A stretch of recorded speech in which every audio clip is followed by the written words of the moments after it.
ইতিকাফ শব্দটি আইন কাফা আকফুন থেকে নির্গত হয়েছে, যার অর্থ হলো নিজেকে আটকিয়ে রাখা, বিরত রাখা। শরীয়তের পরিভাষায় রমজানের শেষ দশকে বিশেষ এক পদ্ধতিতে যে ইবাদত করা হয় তার নাম হচ্ছে ইতিকাফ। ইতিকাফের কোনো ফজিলত নেই। ইতিকাফ ফরজ নয়, ওয়াজিবও নয়। বেশি ইবাদত করার আশায় একটি পদ্ধতির নাম ইতিকাফ। ইতিকাফ প্রত্যেককেই করতে হবে বিষয়টি এমন নয়।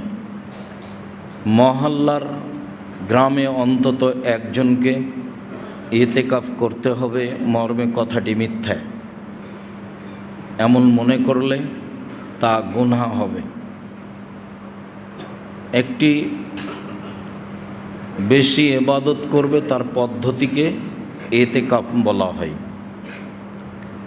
রাসূল সাল্লাল্লাহু আলাইহি ওয়াসাল্লাম জীবনে ইতিকাফ করেছেন, তার পরিবারও তার পরবর্তীতে ইতিকাফ করেন। ইতিকাফের পদ্ধতিতে আয়েশা রাদিয়াল্লাহু তাআলা আনহা বলেন, আস-সুন্নাতুল লিল মুতাকিফ, ইতিকাফকারীর জন্য সুন্নাত আল্লাহ ইয়াউদা মারিদান, অসুস্থ ব্যক্তিকে দেখতে যেতে পাবে না। ওয়ালা ইয়াশহাদা জানাজাতান, কোনো জানাজায় উপস্থিত হতে পাবে না। হঠাৎ করে এমন কথা হলো কেন যে কোনো জানাজায় যেতে পাবে না আর অসুস্থ ব্যক্তিকে দেখতে যেতে পাবে না? মানুষের উপরে মানুষের 6টা হক রয়েছে।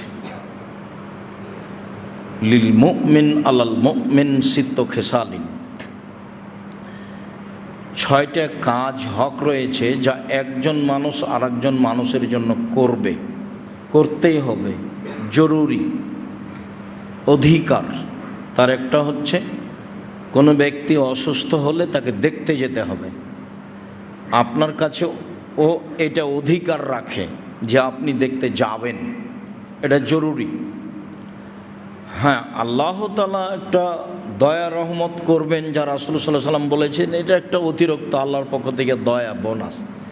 তাতে তিনি বলেছেন কোনো ব্যক্তি যদি সকালে কাউকে দেখতে যায়, অসুস্থ ব্যক্তিকে, তাহলে সন্ধ্যা পর্যন্ত 70,000 ফেরেশতা তার জন্য ক্ষমা চাইবে।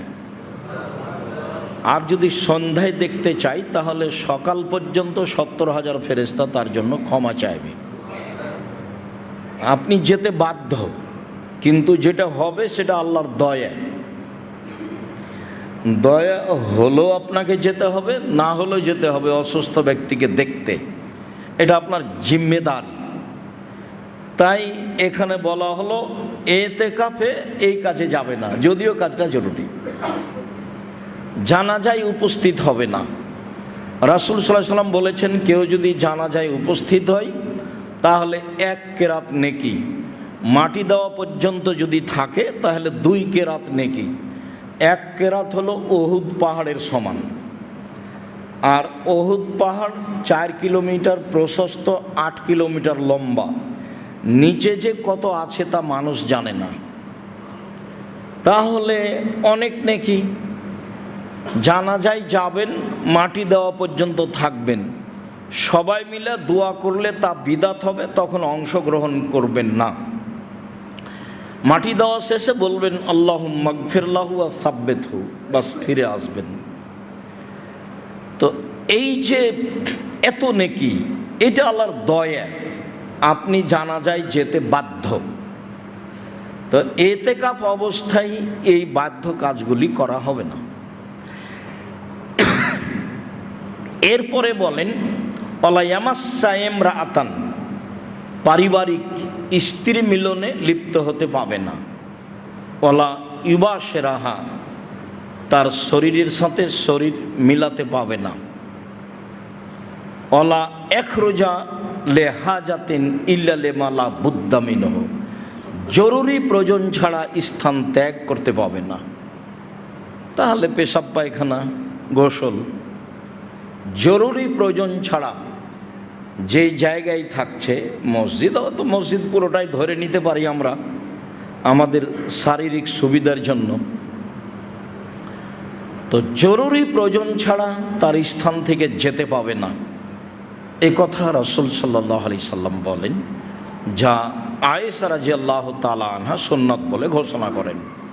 তিনি আরও বলেন, লা ইতিকাফা ইল্লা বিসিয়ামিন, সিয়াম ছাড়া ইতিকাফ হয় না। ওয়ালা ইতিকাফা ইল্লা বিমসজিদিন জামে, জুমা মসজিদ ছাড়া ইতিকাফ হয় না। অক্তিয়া মসজিদে ইতিকাফ হবে না। কোনো পুরুষ, কোনো মহিলা কোনো বাড়িতে ইতিকাফ করতে পাবে না। কোনো মক্তব ঘরে ইতিকাফ হবে না। অক্তিয়া মসজিদে ইতিকাফ হবে না। সিয়াম ছাড়া ইতিকাফ হবে না। জুমা মসজিদ ছাড়া ইতিকাফ হবে না। 10 দিনের কমে ইতিকাফ হবে না। যেসব মন্তব্য শুনেছেন আলেম ওলামাদের, একদিন হলেও ইতিকাফ চলে, 3 দিন হলেও চলে, এর কোনো প্রমাণ নেই। উমর রাদিয়াল্লাহু তাআলা আনহু আল্লাহর নবীকে বলেন, আল্লাহর নবী, আমি কাবা ঘরে একদিন ইতিকাফের মানত মেনেছিলাম। তখন আল্লাহ রাসূল বললেন, ঠিক আছে, তুমি কাবা ঘরে মানত পূর্ণ করে নাও। ওটা হলো মানত, যা করতেই হবে। মানতের নেকি নেই, করতে বাধ্য। যেহেতু মানত পূর্ণ করতেই হবে, কাজেই তোমার মানত ছিল একদিনের ইতিকাফের, সেটা করে নাও। এর অর্থ এই নয় যে 10 দিনের কমে ইতিকাফ চলে। 10 দিনের কমে ইতিকাফ 10 দিনের কমে ইতিকাফ চলে না। সিয়াম ছাড়া চলে না, জুমা মসজিদ ছাড়া চলে না। মহিলারাও ইতিকাফ করতে পারে, জুমা মসজিদে তাদের নিরাপদ ব্যবস্থা থাকলে করতে পারে, কোনো সমস্যা নেই। রাসূল সাল্লাল্লাহু আলাইহি সাল্লামের পরিবারবর্গ ইতিকাফ করতেন। বলছিলাম ইতিকাফ বিষয়টি ভালোভাবে বুঝেছি বলেই আমরা অনুমান করছি এবং সেভাবেই আমরা আমল করব ও মানুষকে বলবো। বিপরীত মানুষ কিছু বলতে চাইলে তা গ্রহণীয় হবে না।